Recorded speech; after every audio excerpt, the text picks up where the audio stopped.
जय श्री कृष्णा दोस्तों। आज हम श्री राम जी के बारे में कुछ चर्चा करेंगे। राम जी हम हिंदुओं के कण कण में विराजते हैं। करोड़ों हिंदू अपने श्वासों की माला पर राम के नाम का सुमिरन करते हैं। श्री राम हमारा जीवन है। हम किसी से भी मिलते हैं या फोन पर बात करते हैं तो उसे सबसे पहले राम राम बोलते हैं। हमें जरा सी भी चोट लग जाए तो मुख से हे राम निकलता है।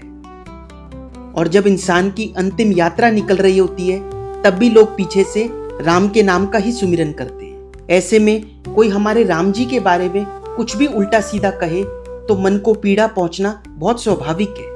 अभी हाल ही में एक बहुत फेमस यूट्यूबर ने राम जी के बारे में कहा कि राम जी ने वनवास के दौरान मांस खाया था क्योंकि उनको वहां पर मटर पनीर बनाकर खिलाने वाला कोई नहीं था। कुछ इसी तरीके की बकवास उस यूट्यूबर ने करी है। देखिए दोस्तों, वो लोग ये सब इसलिए कह पाते हैं क्योंकि हम लोग ना तो अपने धर्म ग्रंथों को अच्छे से पढ़ते समझते और ना उनका प्रचार प्रसार करते। इसीलिए हमारे धर्म ग्रंथों की व्याख्या ऐसे लोग कर जाते हैं जिनको उनसे कोई लेना देना ही नहीं है। वो लोग अपनी बातों को कहने के लिए श्री वाल्मीकि जी द्वारा लिखी हुई रामायण का सहारा लेते हैं। उसके कुछ एक दो श्लोक दिखाकर कहते हैं कि राम जी ने मांस खाया था। दोस्तों, वाल्मीकि जी की रामायण में 24,000 श्लोक हैं और जिन्होंने पूरी रामायण पढ़ी ही नहीं वो क्या इसकी व्याख्या कर सकते हैं। अरे जिस विषय का हमें ज्ञान ही नहीं है उसके बारे में हम टिप्पणी कैसे कर सकते हैं। जैसे अगर कोई विज्ञान का छात्र ना हो और विज्ञान की किसी पुस्तक को लेकर उसमें एक लाइन पढ़े और शोर मचाना शुरू कर दे कि ये विज्ञान में बहुत गलत पढ़ाया जाता है, तो ये किस हद तक ठीक है। वैसे ही हमारे धर्म ग्रंथों की व्याख्या वो लोग कैसे कर सकते हैं जिन्होंने इसको अच्छे से पढ़ा ही नहीं हो। अरे भारत में कई ऐसे महान लोग हुए हैं और आज भी हैं जिन्होंने रामायण को जिया है, दिन रात राम के नाम का सुमिरन करते हैं। वो इसकी व्याख्या करें तब समझ में आता है। इसलिए दोस्तों, उन महान लोगों द्वारा की गई व्याख्या के कुछ हिस्से मैं आप लोगों को इस वीडियो में दिखाऊंगा और फिर आपको समझ में आ जाएगा कि जो भी ये लोग बकवास कर रहे हैं वो सरासर गलत है और बिल्कुल गलत है। हम लोग भी श्री वाल्मीकि जी की रामायण के ही श्लोकों को देखते हैं। सबसे पहले देखिए इस श्लोक को।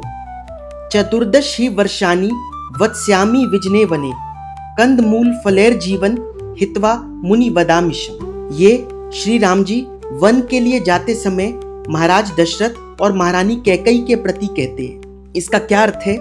वन में मैं चतुर्दश वर्ष तक यानी 14 वर्ष तक कंदमूल फलों से जीवन व्यतीत करता हुआ मुनिजनों की तरह मांस को त्याग कर निवास करूंगा।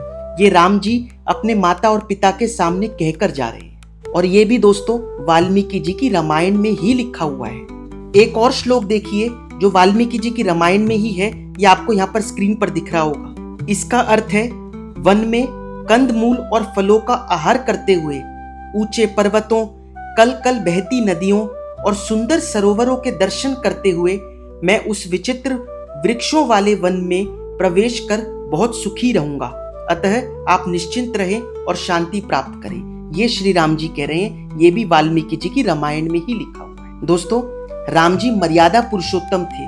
वो कोई भी बात हल्के में नहीं कहते थे। उन्होंने एक बार जो बात कह दी वो पत्थर की लकीर थी। उसके बाद वो कुछ भी ऐसा नहीं करते थे जिससे उनको बाद में फिर से सफाई देनी पड़े। अब जरा हम लोग उस श्लोक की भी बात कर ले जिसकी वजह से विवाद होता है।